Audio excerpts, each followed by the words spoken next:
league like they did, and we also know how hard it is to come in second in a league like ours. And so it was two good teams playing tonight, and it was a fun game. Coach, how does it feel to play your first game in NIT at home, and the response to the crowd environment? How was it for you? Yeah, it was fun. The crowd that we had here was into it. It was fun. It was a fun game, and a lot of offense, a lot of excitement, double overtime. So it was a happy ending for all of us.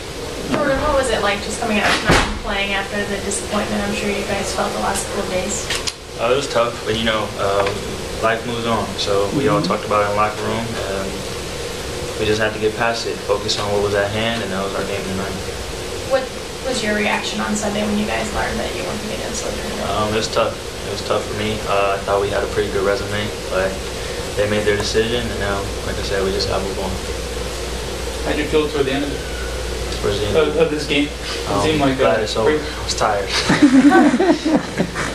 It was fun though. It was a good game. I mean, UNC Asheville, they're a tough team. You know, they're really tough. They just kept fighting and fighting. And you know, congrats to them on a great season.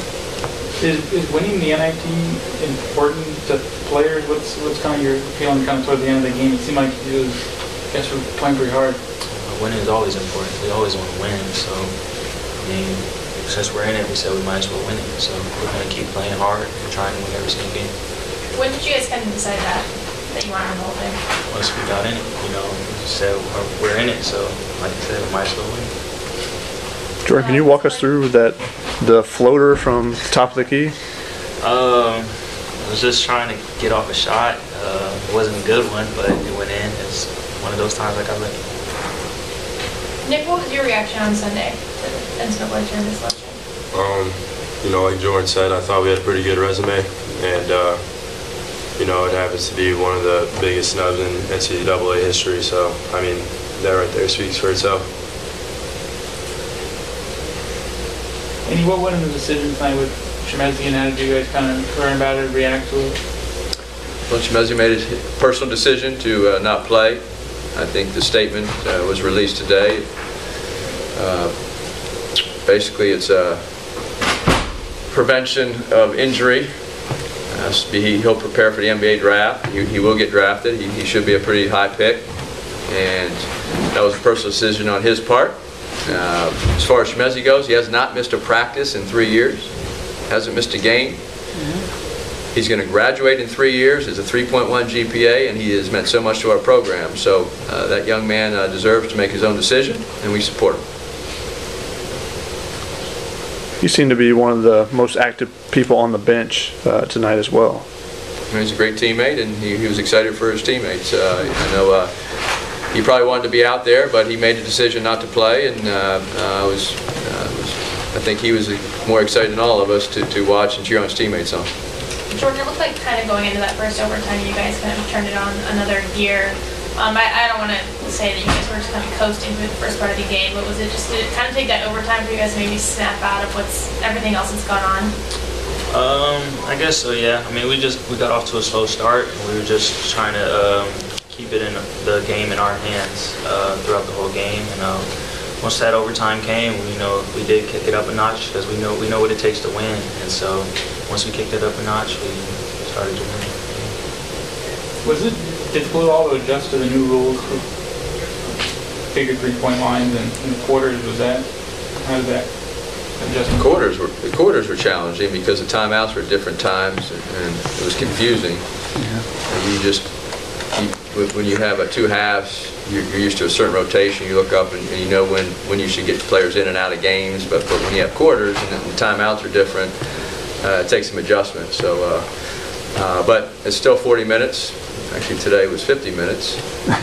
It was double overtime, right? Yeah. Okay, so, I prefer two halves. I think it's a little cleaner, a little smoother. Andy, what do you think about Nick and Victor stepping in for Chemezi? I mean, Nick almost had a 20-20 game. Well, he played exceptionally well. I thought Victor gave us good minutes in the first half, and they're both improving as players, and they have to keep getting better.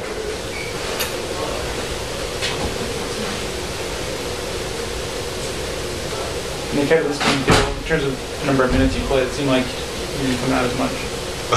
You know, this is this was my first double overtime game in college, so I was kind of gassed there at the end. But I wanted to do everything we could to win the game.